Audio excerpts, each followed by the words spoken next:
Kenapa waktu ni juga aku diberhentikan kerja? Jak.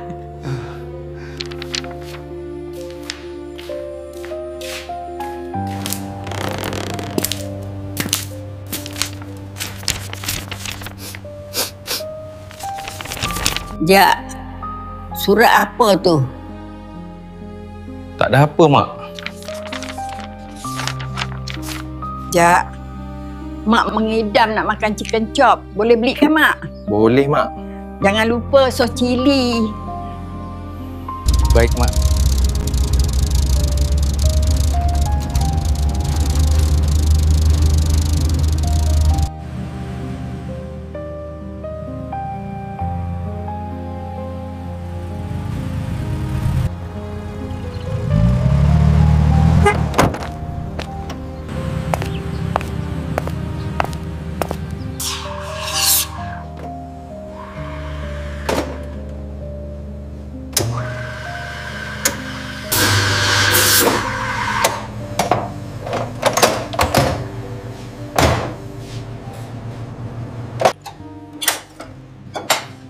Dek, saya nak order chicken chop.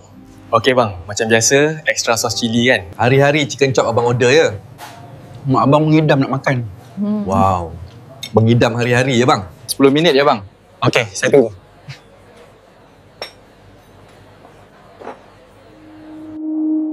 Hey Matt, dengan siapa kau borak? Dengan abang ni? Tak ada orang pun. Tadi ada kat sini. Dia hari-hari order chicken chop. Dek, awak bercakap sendiri je tadi. Hari-hari chicken chop abang order ya? Bikin seram pula lelaki tu.